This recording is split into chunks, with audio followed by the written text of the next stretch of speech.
What's up, you guys? This is Devin from CenturyFX Studios, and we're back with another video. Today we're going to be talking about photography A to Z once again, and the letter we're on is F, and F is for film.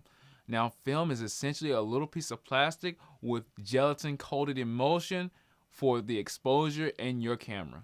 So it's plastic on one side, and it has this film gelatin emulsion, and this emulsion is filled with all types of silver halide.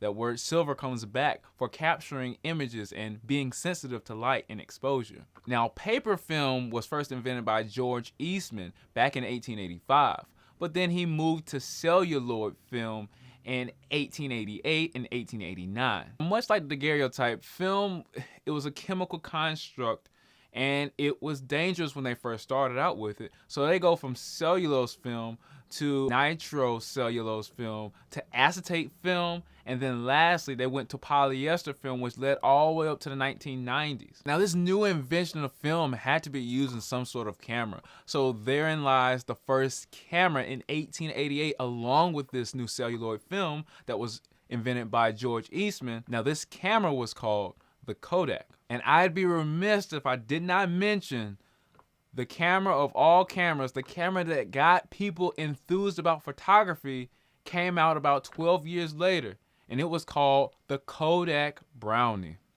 The Kodak Brownie was the small camera that was affordable, and it got enthusiastic people about photography into photography. So now this becomes a culture about you getting a camera and you not having the most expensive gear, you not having the most money, being able to shoot photography, something that was only known to the pros, something that was only known to the wealthy people in the world, which led to this culture we have today where we have amateurs shooting photography and this wonderful world of photography where everybody wants a camera in their hands and are able to create spectacular moments. I think this is what really fuels the industry of selling cameras. But I think this enthusiast amateur photography world, this culture, is what keeps the art of photography still alive.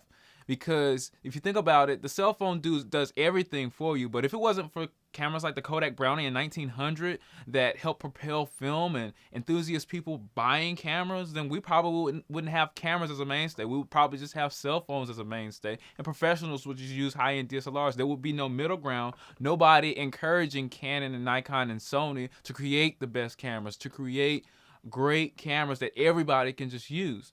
So it would just be like a niche thing. And I'm glad that enthusiasts can now come into the workplace of photography and take pictures of their kids, everybody else, and it can be something that everybody wants to learn. Now, you might be thinking to yourself, how did George Eastman come up with film? Like, what was he inspired by? Well, after seeing the dry plate formula in 1888, he decided to go further with other ways of capturing images within a camera. He then got up with two people who actually tutored him in photography. He had already been creating film for dry plates and things of that nature to create images. In 1889, there's a man by the name of Henry Reichenbach. Sorry if I mispronounced the name, but Henry Reichenbach, or we can just say Henry, created film at a smaller size so it can actually fit into a camera.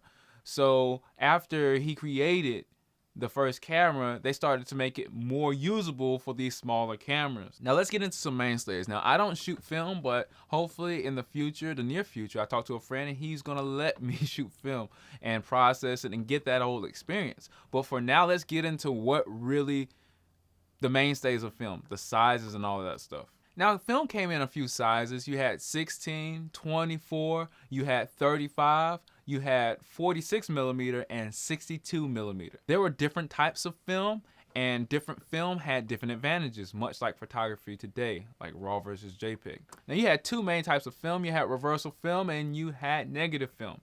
Negative film was meant for post-production and also printing, so you could do a lot of stuff in the darkroom. When you say post-production, a lot of people think digital, but I'm talking about actually working with it in a darkroom, changing exposures and stuff like that, being able to modify your film. That was good for negatives.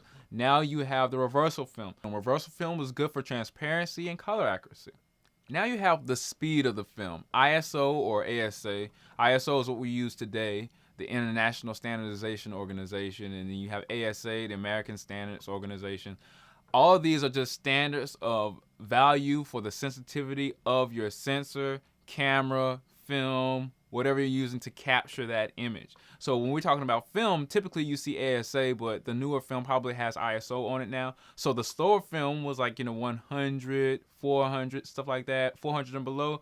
You would use that for outdoor because you don't need your film to be so sensitive to the light. You can actually shoot without having to worry about overexposing the image, so it would be ASA 100 or ISO 100 film. Now, middle ground ISO or ASA, like 400, ASA 400 will be used for everyday usage, going in and outside, in regular situations, regularly lit situations, maybe indoors or something like that.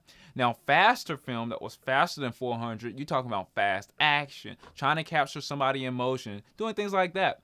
Now that's about 1800. That would be fast film. Now 1600, you're talking about telephoto lenses, and the reason being is because people use what we call the shutter rule, the reciprocal rule. That means if you had a long lens like a 70 to 200 on your body or 100 millimeter, you'll be using a higher shutter speed as a minimum to get sharp images, which means you would have to have some sort of light entering that sensor or light being on that sensor. So you would have to have a faster ISO, more like 1600, to let a lot of light into that sensor to compensate for those settings so you will have a good exposure. Something like we do today, where if you need to shoot with a 300 millimeter, you need to be shooting at 1/300th of a second or faster. What this stopping down of light does is it keeps light coming into your sensor at a certain speed. So that means with the lack of light, you're going to need to compensate for the amount of light to get an even exposure. So you would need a faster film. This might be a lot thrown at you guys, but essentially the ISO that we use on our digital cameras like ASA or ISO for film. The same speed is the same sensitivity that we use for our sensors. 35 millimeters became a film standard, or a photography film standard and movie film standard, because 35 millimeters was that crosshair, that was that crossroad of quality to price. We love this quality for this price. Any more and we can't do it. Any more either direction, any bigger, we can't do it for the cost. Or any more money, we can't do it for the quality. So on and so forth. So that was that crossroads. We can agree at this quality for this price, and that's why it became a standard, and that's why all the cameras that you saw subsequent to that, after 1909, you saw cameras with 35 millimeter sensors or film.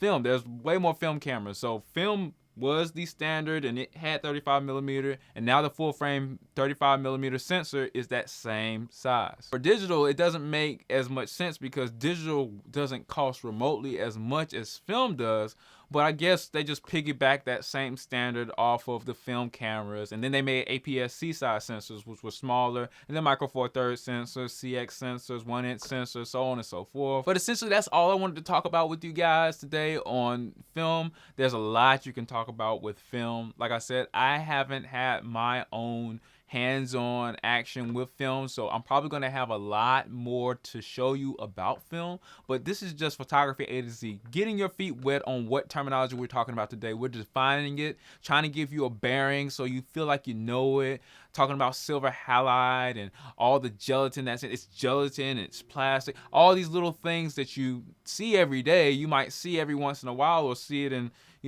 some other thing, or somebody might be talking about it, but at least you have some kind of bearing. Who is George Eastman? What is Kodak? What is the Kodak camera? Things of that nature. What is the Kodak Brownie and how it influenced photography in 1900, or how 35 millimeter film became the standard in 1909. Things like this, just little bullet points just to get you guys' feet wet on things about the history and the knowledge of photography. I'm done with CenturyFX Studios. Thanks for watching. I appreciate you watching. I'm coming at you with histogram. I am coming at you with a lot of terminology, so stay tuned.